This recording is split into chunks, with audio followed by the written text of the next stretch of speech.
정부가 조금 전에 3.1운동 때 순국한 분들의 명단, 그리고 강제징용, 그리고 1923년 관동 대학살 때 피살된 분들의 명부를 공개했습니다. 관동 대학살 때 2살 된 어린아이도 학살됐다라는 사실도 처음 밝혀졌습니다. 자세하게 알아보겠습니다. 신웅진 기자 나오십시오. 네, 안전행정부에 나와 있습니다. 네, 3.1운동으로 순국한 분들 중에서 독립유공자로 지금까지 인정했던 숫자가 391명인데 이번에 공개된 자료를 보니까 훨씬 더 많다면서요?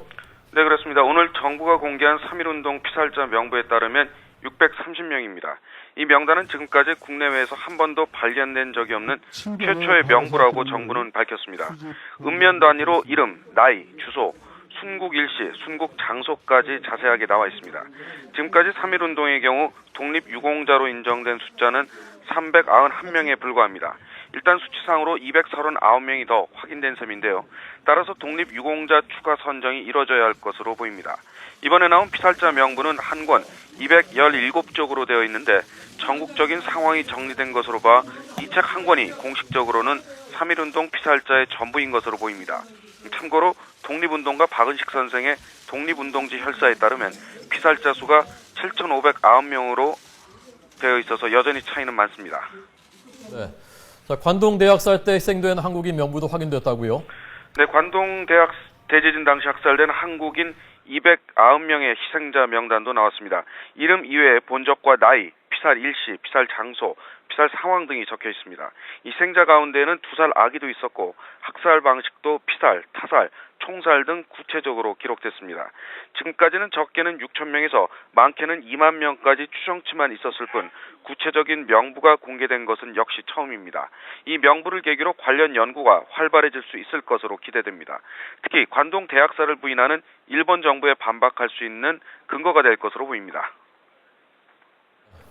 자, 일본으로 끌려가서 강제로 노동을 하셨던 우리 선조들, 피해자들 명부도 구체적으로 나왔다는데 어떤 의미가 있습니까? 네, 일제 피징용자 명부 가운데 가장 오래된 원본으로 추정됩니다. 1953년에 만들어진 65권에는 22만 9,871명이 기록되어 있습니다.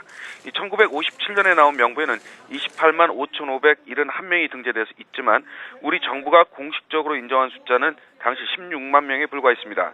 1957년에 나온 명부보다는 5만 5,590명이 적긴 하지만 종전에는 확인할 수 없었던 생년, 월일, 주소 등이 있기 때문에 피해자 보상 심의를 위한 새로운 근거가 될 것으로 보입니다. 특히 경북 경산 지역의 경우 4,200여 명 가운데 1,000여 명이 새로 확인됐습니다.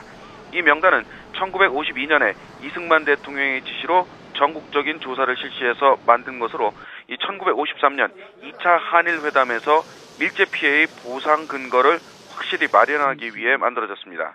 이번에 공개된 문서는 앞으로 한일 과거사 문제와 일제 강점기 피해 보상에 상당한 영향을 미칠 것으로 예상됩니다. 지금까지 안전행정부에서 YTN 신홍준입니다.